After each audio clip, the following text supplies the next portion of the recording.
नमस्कार, आप देख रहे हैं एबीसी न्यूज। मैं हूं आपके साथ सौम्य मिश्रा। आज हम बात करने वाले हैं उत्तर प्रदेश में अपराधों की, जहां अपराध मुक्त यूपी का नारा देने वाली बीजेपी की चुनावी रैलियों में सीएम योगी की ताबड़तोड़ कार्रवाई का जिक्र हो रहा है। आज सहारनपुर में प्रधानमंत्री नरेंद्र मोदी ने अपराधियों के खिलाफ सीएम के एक्शन का जिक्र किया और माफियाओं के खिलाफ की जाने वाली कार्रवाई को नजीर के तौर पर बताया। लेकिन अपराध पर नियंत्रण का यह दावा कितना सही है, ये बड़ा सवाल अभी भी बना हुआ है, क्योंकि समाजवादी पार्टी और कांग्रेस लगातार यूपी का क्राइम ग्राफ बढ़ता हुआ बता रही है और योगी सरकार को घेरने की कोशिश की जा रही है। तो आज हम 5 बजे के इस बुलेटिन में बात करेंगे हमारे 4 रिपोर्टर से। आपको बता दें, अलग अलग जिलों से हमारे रिपोर्टर जुड़े हुए हैं। जहां कानपुर में हमारे साथ विजय जुड़े हुए हैं, बाराबंकी में सोनू वर्मा हमारे साथ जुड़े हुए हैं, वहीं प्रमोद इटावा से हमारे साथ जुड़े हुए हैं। विजय, सबसे पहले आपके पास आऊंगी। महानगर कानपुर से आप हमारे साथ मौजूद हैं। देखिए, कानपुर में अगर क्राइम रेट की बात की जाए तो सबसे पहले जानना चाहूंगी, कानपुर में ऐसी कोई घटना हाल के दिनों में जो चर्चा का केंद्र, क्योंकि अगर अब चुनावी रैलियों में देखा जाए तो चाहे वो सीएम योगी आदित्यनाथ हो, चाहे प्रधानमंत्री खुद हो, वो यूपी को अपराध मुक्त बता रहे हैं। देखिए, मंच पर जो बयान दिए जाते हैं वो धरातल पर बिल्कुल भी नहीं है, क्योंकि कानपुर जो है वो क्राइमपुर बन के रख गया। अगर कुछ घटनाओं की बात करें तो बीते दिनों जब घाटमपुर में भट्टे में काम करने वाली 2 किशोरियों की रेप के बाद हत्या कर उन्हें पेड़ से लटका दिया जाता है, पुलिस इसको आत्महत्या का पूरा रूप दिखा रही थी। मगर इसमें जब परिवार वालों का हंगामा हुआ और अधिकारियों तक ये सूचना गई तो इसके बाद पूरे मामले की जांच कराई गई और जांच कराने के बाद ये निकला कि इनका रेप हुआ था। मगर ये कहीं ना कहीं पुलिस की लापरवाही थी, पुलिस इस पूरे मामले को दबाना चाह रही थी। दूसरी घटना हम बताना चाहेंगे कि सेन इलाके में है, जहां पर 2 सगे भाई एक ही कमरे में सो रहे थे और उनके जो रिश्तेदार थे उन्होंने इस कमरे में जाकर पेट्रोल से उनको जला दिया था, जिससे उनकी दोनों की जिंदा ही मौत हो गई थी। इस घटना के बाद पुलिस इन्हें एक नॉर्मल तरीके से दिखा रही थी। जब परिजनों ने इस घटना को आत्महत्या का जो घटना दिखाई गई थी वह पुलिस से बिल्कुल भी मान नहीं थी, केवल एक घटना के रूप में देख रही थी। मगर जब परिजनों ने कमिश्नर ऑफिस पहुंचे और डीसीपी कार्यालय पहुंचे, हंगामा किया, जिसके बाद पुलिस गंभीरता से दिखाते हुए इस पूरे मामले की जांच की और जांच करने के बाद इसमें 3 आरोपियों को गिरफ्तार किया गया। बताया जा रहा था पुरानी रंजिश के चलते पेट्रोल से डालकर इनको जलाया गया था। ऐसी तमाम घटना हुई है। अगर बीजेपी के नेताओं की बात करें, कुछ दिन पहले ही बीजेपी के पार्षद थे, उन्होंने एक व्यापारी को ऐसा मारा था कि जिससे उसकी आंख की रोशनी तक चली गई थी। हालांकि मुख्यमंत्री और प्रधानमंत्री मंच से जरूर कानून व्यवस्था को दुरुस्त रहने की प्रदेश की बात कर रहे हैं, मगर धरातल में कुछ और ही दिखाई दे रहा है। जी सौम्या जी। सोनू, अगर आपसे ग्रामीण क्षेत्रों का चाहूं की रिपोर्ट दे तो देखिए, आपने कई बार ऐसी खबरें भेजी हैं जहां महिलाएं शौच क्रिया के लिए गई, उसके बाद उनके साथ गैंग रेप हो गया या रेप की घटना हो गई, कई बच्चों को किडनैप करने जैसी खबरें भी आपने हम तक पहुंचाई। तो जैसे कि सीएम कहते हैं कि शहरी क्षेत्र में नहीं बल्कि ग्रामीण क्षेत्रों में भी अब महिलाएं और बच्चियां बिना किसी डर के, बिना समय देखे घर से बाहर जा सकती हैं और उनसे उफ करने वाला भी कोई नहीं है, किसी की इतनी हिम्मत नहीं है कि उनको कुछ भी कह सके। जी सर, मैं बिल्कुल बताना चाहें कि बाराबंकी में अभी हाल ही में एक घटना हुई थी जिसमें 6 वर्षीय नाबालिग बच्ची के साथ रेप हुआ था, जिसमें त्वरित कार्यवाही बाराबंकी पुलिस के द्वारा करते हुए जिसने घटना की थी अपराधी को तुरंत न्यायालय से सजा दिलवाई है और बाराबंकी में कोई भी ऐसी कोई घटना नहीं हुई, जो भी घटना होती है उस पर तुरंत कार्रवाई होती है। जी बिल्कुल, हमारे साथ प्रमोद भी जुड़े हुए हैं। प्रमोद, आपसे जानना चाहूंगी, देखिए अगर अपराध होते हैं और उस अपराध में जो अपराधी है उसको सजा मिल जाए तो तब भी गनीमत रहती है। देखिए, ऐसा नहीं है कि कहीं पर अपराध नहीं होते या यूपी पूरी तरीके से अपराध मुक्त हो गया जैसा रैलियों से कहा जा रहा है। कहीं ना कोई घटनाएं होती रहती हैं। जानना चाहूंगी, पुलिस की कार्यप्रणाली किस तरीके की है इटावा के अंदर? जी बिल्कुल दादा, जिस तरीके से जो प्रदेश के मुखिया हैं योगी आदित्यनाथ जी के, वो दिन पे दिन कानून को लेकर के बड़े सख्त दिखाई दे रहे हैं और देते भी रहे हैं, क्योंकि जिस तरीके से इटावा की अगर कानून व्यवस्था की अगर बात की जाए और अपराधियों की अगर बात की जाए तो इटावा जनपद में अभी तक के जो खौफ बना हुआ था अपराधियों के प्रति आम जनता को, वो एक तरीके से पूर्णता इटावा जनपद में अपराधियों का खौफ खत्म हो गया है। और कुछ ऐसे हिस्ट्री शीटर या माफिया लोग थे जो कि आज भी जेल की सलाखों के अंदर है, और कई ऐसे अपराधियों को सजा भी सुना दी जाती है जिसको आजीवन कारावास वो भी काट रहे हैं। पर जो रवैया जो पुलिस का आम जनता के लिए बना हुआ है वो एक तरफा बना हुआ है। जिस तरीके से पुलिस अगर कोई भी अपराध कर रही है तो उसके लिए कानून अलग से बना हुआ है, और आम गरीब जनता के लिए कानून पुलिस का इटावा में अलग से बना हुआ है। अगर किसी भी अपराधी मतलब कोई आम जनमानस के साथ में कोई घटना दुर्घटना हो जाती है और वो अपनी गुहार लेकर के थाने पर जाता है, तो थाने पर उसकी सुनवाई शायद में 90% तो होती ही नहीं है। क्यों? वहां पर अपराधी की सुनवाई हो जाएगी, पर जो पीड़ित है उसकी सुनवाई नहीं होनी है। उसके लिए वो उसको जाना पड़ता है, एसएसपी के दरबार पर जाना पड़ता है, इटावा के जिलाधिकारी के दरबार पर जाना पड़ता है। वहां जाकर के जब एसएसपी महोदय वहां थाना अध्यक्ष को फोन करते हैं तो शायद उसके मतलब उनकी कार्रवाई के चलते 151 जैसी धाराएं जो है उस पर ऊपर कार्रवाई कर दी जाती है। जबकि साफ तौर पे सुप्रीम कोर्ट का आदेश हुआ है कि जिस धारा का 7 साल तक का अपराध बनता है उसमें पुलिस अरेस्टिंग नहीं की जाती है। फिर भी पुलिस मारपीट जैसे मामलों में अरेस्टिंग कर लेती है, उठा के अगले दिन 151 में कर देती है। बहुत से ऐसे अपराधी हैं जिनको जानते हुए भी उसको अनजान कर देते हैं। तो ये सिस्टम आ रहा है, पुलिस मतलब वही वाली बात आ गई है कि हम नहीं सुधरेंगे पर हम आम जनता गरीब जनता को सुधार देंगे। अब इटावा में लाखों रुपए का चालान करा जा रहा है, किनका? जो आम गरीब जनता है। पर खुद पुलिस हेलमेट नहीं पहन रही है, खुद के नियमों का पालन नहीं करेगी, पर आम जनता को सुधारने का ठेका लेती है। रही बात अपराधियों की, तो इटावा जब 10 साल के देखा जाए दौर में तो काफी संख्या में नहीं बल्कि 95% इटावा अपराधों से भय मुक्त हो चुका है। जी बिल्कुल। तो देखिए आपने इटावा की स्थिति हम तक पहुंचाई कि इटावा में बीते 10 सालों का अगर ग्राफ उठा करके देखा जाए तो पहले के मुताबिक आज अपराधों की संख्या कम है। विजय, कानपुर की अगर बात की जाए तो देखिए अपराध हो रहे हैं, लोग परेशान भी हैं, और जब वो पुलिस के पास पहुंचते हैं तो पुलिस उनकी बात नहीं सुनती। कई ऐसे मामले कानपुर से सामने आए जहां जो आम जनमानस है उसको आत्मदाह तक करना पड़ता है। पुलिस के सामने चौकी पर वो ये बताता है कि अगर मेरी बात नहीं सुनी गई तो मैं आत्महत्या कर लूंगा। तो इस स्टेज तक की चीजें आ रही हैं, इसको लेकर के क्या कहेंगे?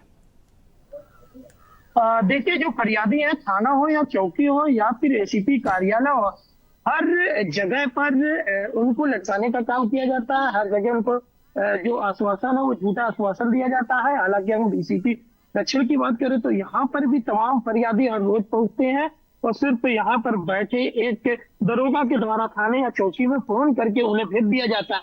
ऐसे ही जो है चक्कर लगाते रहते हैं, उनकी कार्रवाई नहीं होती है। अगर यही मामला कमिश्नर ऑफिस जाता है तो उसके बाद अधिकारी इसको संज्ञान में लेते हैं तो कार्रवाई होती है। तमाम ऐसे मामले हैं जब अधिकारियों ने संज्ञान लिया, इसके बाद ही मुकदमा दर्ज हुआ।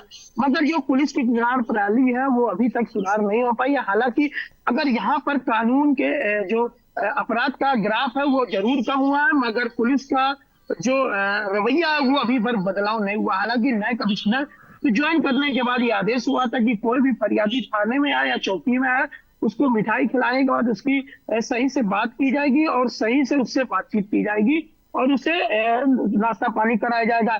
मगर ऐसा कुछ भी नहीं। यहाँ नाश्ते पानी की तो छोड़िए, यहाँ पर तो सही से दरोगा और सिपाही बात तक नहीं करते। इसका दिखता जाता उदाहरण तमाम देखने की बिना कई लोगों ने सोशल मीडिया के माध्यम से और कई लोगों ने सीएम योगी के जनता दरबार पे, कई लोगों ने आत्मदाह के लिए राष्ट्रपति से गुहार तक लगा दी है। क्यों? बिल्कुल। देखिए सोशल मीडिया पर अगर लोग शिकायत करते हैं मुख्यमंत्री पोर्टल पर तो उस पर कहीं ना कहीं एक कार्रवाई भी जरूर होती है।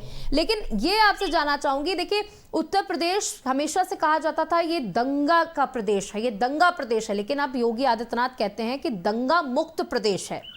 कानपुर में अभी हमने पिछले साल देखा एक बड़ा दंगा हुआ था, प्रधानमंत्री की रैली भी थी उस दिन और उसके बाद बहुत बड़ी बड़ी कार्रवाई भी हुई है। उसके बाद कई ऐसी घटनाएं हुई जिसपे पुलिस की सक्रियता हमें देखने को मिली, चाहे अभी मुख्तार अंसारी की हार्ट अटैक से मौत के बाद सक्रियता देखने को मिली हो, चाहे पर्वों को लेकर के सक्रियता देखने को मिली हो, चाहे राम मंदिर का जिस दिन उद्घाटन था उस दिन पुलिस की हर चौराहे पर एक नजर थी। इसको लेकर क्या व्यवस्थाओं में बदलाव आया है योगी सरकार के आने के बाद? जी बिल्कुल सौम्या जी, बदलाव तो जरूर आया है। जो अपराध का ग्राफ था उसको भी कम किया गया। जो रोड में चलने वाले जो अराजक तत्व हैं उन पर भी काफी गिरावट आई है। और शहर में जिस तरीके से सीसीटीवी और जो ये बगैर नियमों का पालन करने वाले ये कानून व्यवस्था की बात की जाए तो यहाँ पर कहीं ना कहीं काफी सुधार है। हालांकि जिस तरीके से पुलिस का रवैया वो कहीं ना कहीं सवालों घेरों पे अभी भी खड़ा करता है, क्योंकि रवैया अभी तक उनका नहीं बदला है। जरूर अपराध में गिरावट आ गई, मगर इस रवैये को बदलने की जरूरत है, तभी आम जनता के बीच में अच्छा संदेश जाएगा और जो पुलिस की धोबी छवि है वो भी सुधरेगी। हालांकि कानपुर कमिश्नरेट में लगातार इसका जी विफल साबित हो रहे हैं, क्योंकि पुलिस का जो रवैया वो अभी तक सुधरता हुआ शहर में नहीं दिखाई दे रहा है। बिल्कुल। सोनू, आपने सुना कि कानपुर के किस तरीके के हालात हैं, उसके बारे में विजय ने हमें बड़े विस्तार से बताया कि अगर पहले की तुलना की जाए तो अब कहीं ना कहीं अपराधों में कंट्रोल है, लेकिन पुलिस का कई बार ऐसा चेहरा जनता के सामने आ जाता है जिससे जनता निराश हो जाती है, उसे न्याय नहीं मिल पाता है। बाराबंकी की अगर आपसे बात करूं, क्या जनता के बीच में योगी सरकार के इस बात को लेकर संतुष्टि है? उनका कहना है कि जब से योगी सरकार आई है तब से अपराधों में नियंत्रण हुआ, या फिर जस की तस स्थितियां बनी हुई हैं? जनता के मन की बात बताइए। जी सर, मैं बिल्कुल बताना चाहिए कि बाराबंकी में जब से योगी सरकार आई है तब से यहाँ की जो जनता है थानों में एप्लीकेशन देती है। हाँ, 100 में 2-4 छोड़ के थाने पे कार्रवाई होती है, और अगर वो वही केस बाराबंकी पहुंच जाता है तो उस पर और जल्दी कार्रवाई होती है। जी जी बिल्कुल। देखिए प्रमोद, आपसे जानना चाहूंगी कि इटावा में देखिए एक बड़े मंचों से जब कहा जाता है एक ही बात को कि हमने अपराधों से यूपी को मुक्त कर दिया है, या तो अपराधी अपराध करना छोड़ दे या तो उत्तर प्रदेश छोड़ दे, तो कहीं ना कहीं जब कोई एक बात को बार बार कहता है तो वो आपके दिल और दिमाग में छप सी जाती है। इटावा की जनता का इस समय अपराधों को लेकर क्या, जहां एक तरफ समाजवादी पार्टी और विपक्षी दल ये कह रहे हैं कि नहीं अपराधों का ग्राफ बढ़ गया है, वही योगी सरकार कहती नहीं हमारे आने से अपराधों का ग्राफ कम हो गया, जनता क्या कहती है? अगर जनता की अगर बात की जाए तो इटावा जनता का साफ तौर पे कहना है, या वो विपक्ष का जनता हो या जो इस समय प्रेजेंट टाइम में सरकार जो बीजेपी की चल रही है उनकी जनता हो, पर हमने अधिकांश उत्तर प्रदेश की अन्य जनपदों की भी खबरें को देखी जाती हैं, जिसको लेकर के जनता वाकई में ऐसा नहीं है कि जो प्रदेश सरकार योगी आदित्यनाथ जी की सरकार बनी है 10 साल करीब होने को आ गए हैं, और आज तक की जो जनता है उन्होंने मुंह से यही बात निकलती है कि जो पहले हम लोगों को सड़कों पर रात में निकलना दुश्वार था, आज वो चीज हालात नहीं है। अगर हमारी घर की बहू बेटी कोई भी है तो बेहिचक आज रात के 8 बजे के बावजूद भी वो आराम से सड़कों पे जा सकती है, और कहीं गैर जनपद से अगर उनका आना भी होता है तो अकेले अपने घर पर पहुंच सकती है। रही बात जिस तरीके से जो महिलाओं के साथ जो अत्याचार किया जा रहा है, जहां देश के प्रधानमंत्री हो या उत्तर प्रदेश के मुख्यमंत्री योगी आदित्यनाथ जी हो, जिस तरीके से उनका एक नारा है कि बेटी बचाओ बेटी पढ़ाओ, पर इटावा में खास तौर पर ये देखा गया है कोर्ट हो या थाने हो, पर वहां महिलाएं अधिकांश चक्कर काटती हुई देखी जा रही हैं, उनको इंसाफ नहीं मिलता है। और वो एसएसपी के चक्कर, अगर जमीनी कोई मामला है, कोई खेती संबंधित मामला है, बहू बेटियों को अपना ससुराल से दिक्कत हो रही है, पर वहां जाकर के पुलिस उन पर कोई भी एक्शन नहीं लेती है, और पीड़ित जो महिलाएं हैं वो दिन ब दिन चक्कर पर चक्कर लगाई जाती हैं। कई दर्जन ऐसे व्यक्ति हैं जो रोज की, या वो जिलाधिकारी महोदय का ऑफिस हो या एसएसपी महोदय का ऑफिस हो, वहां पर दर्जनों महिलाएं आती हैं, गुहार लगाती हैं। जैसा कि अभी अपने कानपुर के सहयोगी रिपोर्टर ने बताया कि जब बड़े अधिकारी हस्तक्षेप करते हैं तब जाकर के थाना अध्यक्ष हो या थाना अध्यक्ष के दरोगा हो, तब जाकर के उस मामले को संज्ञान में लेते हैं, उसके बाद में ही वो वहां की पुलिस करती है। क्योंकि जिस तरीके से मुख्यमंत्री के आदेशानुसार जगह जगह चौराहों पर पिंक बूथ बनाए गए, महिला हेल्प डेस्क बनाए गए, पर महिला हेल्प डेस्क बनाए तो गए हैं, सिर्फ देखने के लिए बनाए गए हैं। ऐसे इटावा जनपद के कुछ चौराहों पर ऐसे पिंक बूथ हैं, ना कि वहां कोई महिला कांस्टेबल मिलती है, ना ही वहां कोई पुलिस का कर्मचारी मिलता है, जबकि पिंक बूथ पे टुंडी लगी होगी या ताला लगा होगा। यहाँ तो पिंक बूथ की बात तो छोड़ो, चौकियों पर तक ताला बंद रहता है। तो आखिर जब पुलिस नहीं रहेगी तो आम जो जनमानस है अपनी गुहार लगाना है वो कहाँ जाएगा? बिल्कुल तो हट बिल्कुल के उसको बिल्कुल प्रमोद, देखिए जो आपने एक बात कही है पिंक बूथ की, ये एक बहुत ही बड़ा मुद्दा है क्योंकि बहुत बड़े स्तर पर पिंक बूथ खोले गए थे, पिंक गाड़ियां निकाली गई थी जिसमें कहा गया था ये महिलाओं के लिए, क्योंकि कई ऐसी बातें होती जो महिलाएं खुल करके पुरुषों से नहीं कह सकती, पुरुष पुलिसकर्मियों से नहीं कह सकती, तो ये पिंक बूथ बनाए गए थे। विजय, कानपुर के अंदर बहुत सारे पिंक बूथ है और चौकियां देखी है हमने, महिलाओं के लिए पिंक गाड़ियां हैं, लेकिन उसमें हम देखते हैं महिला कांस्टेबल तो जरूर नहीं होती, लेकिन पुलिस उसमें मौजूद रहती है। उन गाड़ियों को पूरे शहर में अपने ऐशो आराम के लिए घुमाया जाता है, ना उससे कोई कार्रवाई की जाती है, ना कोई सुरक्षा दी जाती। क्या हाल है कानपुर के अंदर पिंक चौकियों के? देखिए, कानपुर में जब इस पे का आदेश आया था तो पिंक चौकियां, पिंक बूथ बनाए गए थे। हालांकि समय के साथ साथ बदलाव हुआ, बदलाव के साथ अब ये निर्णय आया था कि शहर के सभी थानों में महिला हेल्प डेस्क बनाया जाएगा। और हेल्प डेस्क इन महिलाओं के लिए बनाया गया था जहां महिला अपने जाकर अपने ऊपर हो रही है अत्याचार और भीति सुना सकेगी, जहां पर केवल सिर्फ और सिर्फ महिला ही चार्ज लेती थी, वहां पर पुरुषों का कोई मतलब नहीं था, जिसके चलते अब ये हेल्प डेस्क बनाया जाता है। हालांकि पिंक चौकी जरूर बनी हुई है, मगर जब से ये महिला हेल्प डेस्क बनाया गया तब से ये इन पिंक चौकियों, पिंक गाड़ियों का कोई भी अस्तित्व नहीं रह गया है और इसमें धीरे धीरे इस पे गिरावट आ रही है। कोई भी महिला फरियादी इनकी ओर नहीं जाती है और ना ही पिंक जो गाड़ियां शहर में घूमने वाली जो पहले पेट्रोलिंग करती थी वो रोडों पे दिखाई दे रही है। तो कुल मिलाकर व्यवस्थाएं बनाई जाती हैं लेकिन उनको सुचारू रूप से चलाया नहीं जाता। आप तीनों का हमारे साथ जुड़ने के लिए, इस मुद्दे पर बात करने के लिए, जानकारी देने के लिए बहुत बहुत शुक्रिया। तो एनसीआरबी की एक छोटी सी जानकारी आपको दे दें, उनकी रिपोर्ट के अनुसार 2023 की रिपोर्ट के अनुसार उत्तर प्रदेश में अपराध कम हुआ है, लेकिन महिलाएं और बच्चों के खिलाफ अपराध का जो ग्राफ है वो बढ़ गया है। जहां एक तरफ योगी सरकार मंचों से कहती है कि हमारा यूपी अपराध मुक्त है, वहीं विपक्ष कहता है कि यूपी में योगी सरकार के आने के बाद, बीजेपी के आने के बाद अपराध बढ़ गया है। अब कौन सच है कौन झूठ है, ये धरातल पर जनता को इस बार लोकसभा चुनावों में तय करना है। फिलहाल के लिए इतना ही। बने रहिएगा एबीसी न्यूज के साथ। नमस्कार।